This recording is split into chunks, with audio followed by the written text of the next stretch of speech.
Now going into absolute reductions, so some of the ways in which we can reduce emissions in absolute terms is through the use of feed additives. Here we just put it together a summary of the impact, the effectiveness of using different types of feed additives. This does not say anything about the ease in which you can include it into the system, but this shows you how much reduction that you can get. So the potential reduction that you can get from implementing those different feed additives. So I'll just go a couple of those in more detail. And normally what we do is for any feed additive, really we start with in vitro systems. So in this case, an in vitro work was done in seaweed in Australia, where they looked at different seaweed species, and they found one particular species, Asparagopsis taxiformis, now reducing emissions, almost eliminating methane emissions at 2% inclusion rate. 4 years ago, 5 years ago, we took this and we worked with with folks in Australia and trying to see if this works in real animals as well, because there's a lot of times where it works in vitro, but it doesn't translate in vivo. So to make sure, we did a work in vivo work here, and what we've seen was a quite drastic reduction in emissions. Went up to 1%, up to 6-7% reduction with 1% inclusion rate. Unfortunately, at 1% inclusion rate, it was too high. We saw a significant reduction in feed intake and also in milk production. So we had a lot of questions in terms of what is the maximum amount of inclusion that we can do. And so we devised another experiment to look at those questions, and also in terms of how long this effect will stay, because sometimes the effect would not last too long. So we did this experiment in beef cattle, where we give them the seaweed for about 5 months to 21 weeks, and we have 3 treatments. One is the control, and then for the control, we have this graph here where there's no feed additive in this case.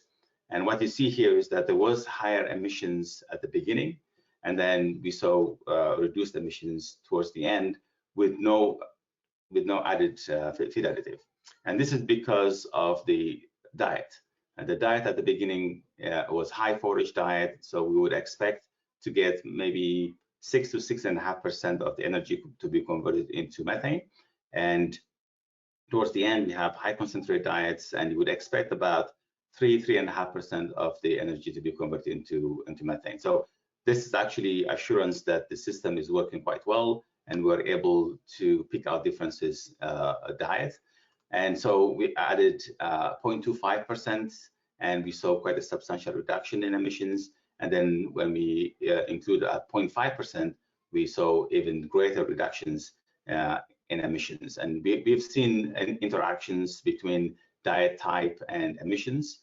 The higher the concentrate, the higher the reduction in emissions that we've seen. So about 80% reduction in high concentrate diets, while about 50-60% reduction in high forage diets.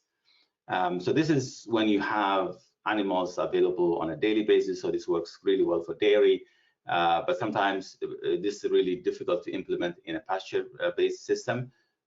So this is what we're doing right now in Montana, where we're looking on how to infuse this product into extensive systems. So we just set up a couple of green feeds, and then we'll be starting this experiment pretty soon. And this is really going well in terms of going to the market. Now we have a number of companies working on this. In Australia, we have Future Feed, and in the US, we have Symbrosia as well as Blue Ocean Barns. And then in Europe, we have a Swedish company working on this. So we will see a lot of movement in this in the coming few months and years. There was a paper that was published, I think maybe I saw it last week, looking at what kind of reduction that you can get. This is a scenario for Australian feedlot. Compare 2018 with 2030. If you don't do anything, the emissions will go up from 6.5 megatons per year to 6.7 megatons per year in warming equivalents. But if we actually implement this feed additives, we can go down, so we can slow down the warming effect. Another feed additive that has been shown very successfully to reduce emissions in dairy in particular is 3-NOP, and we published a paper earlier this year where on average we saw about 32% reduction in emissions when 3-NOP was fed, and this is quite a number of experiments. I can't remember exactly how many in dairy, but overall there are over 40 experiments conducted using 3-NOP, and so there's pretty good data that shows that this reduction in emissions. This is now available in Europe and I think 20 or 30 different countries. Unfortunately, not in the US, and we'll come to that in a little bit. One of the interesting things here is that you may not have to give it on a daily basis. There's this interesting work that was done that if you give feed additives at the beginning of life, so before the rumen is mature, and then you stop the additive and just continue to monitor them, it looks like the effect lasts quite a bit. So in this case, up to a year. I'm not sure if they're continuing the experiment, but at least for up to a year, it shows that there is an advantage in reduced methane emissions without having to feed them on a daily basis. So this is really interesting results that has sort of informed us in trying to come up with different solutions as well, which I'll talk about in a minute. There are a number of plant bioactive compounds that are that have been looked at. One of them is Mutrol, where we looked at it's based on garlic and citrus extract, and we saw about 23% reduction after 12 weeks. So for this, we need more work to make sure that this is repeatable. So we need to increase the number of animals and then see what kind of effect we have, and also maybe extend a little bit longer. There may be evidence that it needs to be within the animal for some time before we see the impact. So all of that needs to be worked out. We also looked at an essential oil blend very recently in a commercial farm in Modesto in California. And we've seen that there was within the 10 weeks that we looked at, there's only one instance where we saw a substantial reduction or a significant reduction, but in most cases it was not significant. So all we can say is that it probably is not effective at 10%, but it could be lower than that. There are some evidence that show that there's an impact. So what I would recommend is to try to do this again, but with even more cows. In this case, we have about 72 cows that will let us, that would give us enough power for about 10% reduction. But if it's less than that, then we need more cows to be able to get that. The other is the tannins, and one of the compounds that contain tannins is grape pomace. The grape pomace, the picture here is what I took, I think, a couple of days ago in our barn here at UC Davis. And what we're trying to do is provide grape pomace. We just take it right from the winery and then mix it with the diet and give it to the dairy cattle. And we're trying to measure their emissions. There is some evidence from Australia that grape pomace reduces emissions because it contains tannins. And so I don't have any results yet from our trials. Hopefully there is a reduction, but even if there is no reduction, it actually is already better because you're using more byproducts. And we've seen in this case, within just the last month or so, there hasn't been any compromise in milk production. So at least, same milk production, but lower cost would be definitely be appreciated. And then there's the opportunity to combine different feed additives as well. For example, the feed additive that's produced by Selko IntelliBond has been shown to have a 2% reduction. So this was an LCA, a life cycle assessment that was conducted, which means that taking into consideration everything that's going on within the dairy system, there is an overall net 2% reduction using this product. And bovine also we've done, or 3NOP, we've done an LCA on that, and what we've seen was about 12% reduction from the whole system. So because they work in different ways, but bovine is an inhibitor, so it targets the methanogens, while IntelliBond works in a different way. So then you would expect a potential reduction of up to 14%. And we've seen when you use bovine with others, that with oil, for example, again, that works in a different way, those reductions were additive. So there's a combination that you can do to increase the impact as well. So are feed additives available? Can you use those feed additives and be able to claim emissions? Unfortunately, not in the US, because the FDA regulates. So if you say you're reducing methane emissions, it's basically the FDA sees that as changing the structure and function of animals, which immediately makes it a drug. Which doesn't make sense to me at all, but that's how FDA is seeing this. And now we're working with different organizations to try to change that.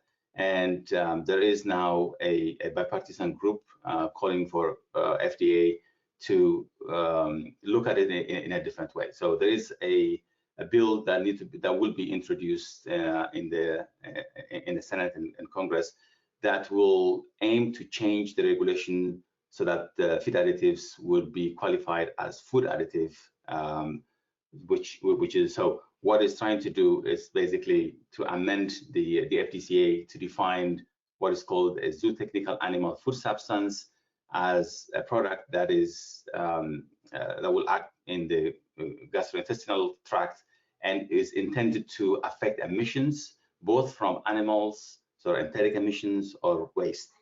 And also it reduces foodborne pathogens in food animals, and also alters the animal's microbiome, and also affect the structure and function in other ways. So this is the amendment that is being put together right now, and hopefully within the next few months it will be introduced and voted upon, and hopefully we'll have a different path to getting those feed additives looked at. If you're interested in this, there is actually a very comprehensive document that was put together by FAO. So this is called Methane Emissions in Livestock and Rice Systems. So what we've done in this document is to look at the sources of methane, sinks of methane, quantification. We looked at the mitigation practices and metrics, and this will be I think this will be available in September 13. I think it's going to be launched in Rome. It's open, so if you're interested, you can come to that as well. But in the meantime, we have actually published a couple of papers based on this document. So in the future direction, we are trying to use microbial genomics. We're trying to use CRISPR to cut methane emissions from cow gas. So we are fortunate to receive a large $70 million grant working with UC Berkeley and UCSF. And the idea here is that because methanogens, microbes are the ones that are producing enteric methane. So if we use CRISPR to engineer microbes, and so that we can knock out some of the genes that would help us in reduction of emissions. So the way we see at it is that there is a down regulation of some of the genes when we inhibit emissions. So if you can target them at the population level, then we are able to optimize the microbiome for editing. Unfortunately, right now we don't have the tool to do that, and that's why we are working with UC Berkeley, where they developed CRISPR to begin with. And so they will be working on, in collaboration with colleagues at UC Davis, working on coming up with tool to edit this microbes, and then we will look at that in vitro systems to make sure that we got the population that we need and we have the reductions that we are looking for. And then if that is successful, then we will take it out to the field and we will inoculate it in the calf. So if you remember earlier, I talked about this study that was done for 3-NOP where you can effectively reprogram the rumen at the beginning. So that's what we'll be doing as well. And we will we'll introduce this into calves before the rumen is fully developed, and in the hope that those microbes will take over and they become the dominant ones. And then when they become adults, when the rumen is fully developed, then you see substantial amount of emissions. So this is a long-term 7-year project, and maybe we have 20–30% chance of success, but this is something that needs to be done. And so I'm looking forward to starting this over the summer. The other thing is there's a number of groups now looking into genomics of the animal itself. So earlier is the microbe genomics, now talking about the host genomics as well. And this is important because if we are able to select animals with low methane, which has happened in sheep, for example, in New Zealand, they are able to come up with sheep that have 12% lower methane. That can happen in ruminants, in large ruminants as well. And this is permanent and cumulative, so we don't have to give it on a daily basis. And but there is the need to have a lot of data. There may be possible to use a proxy, in this case mid-infrared spectroscopy, to relate it to emissions. So using that, then you can select animals that have lower emission, and by some estimate we may have a potential to reduce between 11 to 26% of emissions through genetic selection. So we have quite a number of different ways. So I'm finishing up here. So in conclusion, then we have, from feed efficiency, we have probably 0.5 to 0.8% per year. Feed additives, 2 to 12% per year. Genetic selection, about 11–26. Manure management with anaerobic digesters and or covered lagoons, we can have 15–25% per year as well. So if we implement all of this, then we will be well our way to have a substantial reduction. And from the food system, particularly from dairy, the expectation is about 40–45% reduction. So that for the net zero, for global net zero, when we look at all industries, then the expectation from this particular industry, according to IPCC, to get us to below 1.5 degrees centigrade is about 40–45%. So we are well on our way for that. I'm not sure about completely net zero. It's a good goal to have. I don't think that can be achieved, but we don't need to get all the way down there.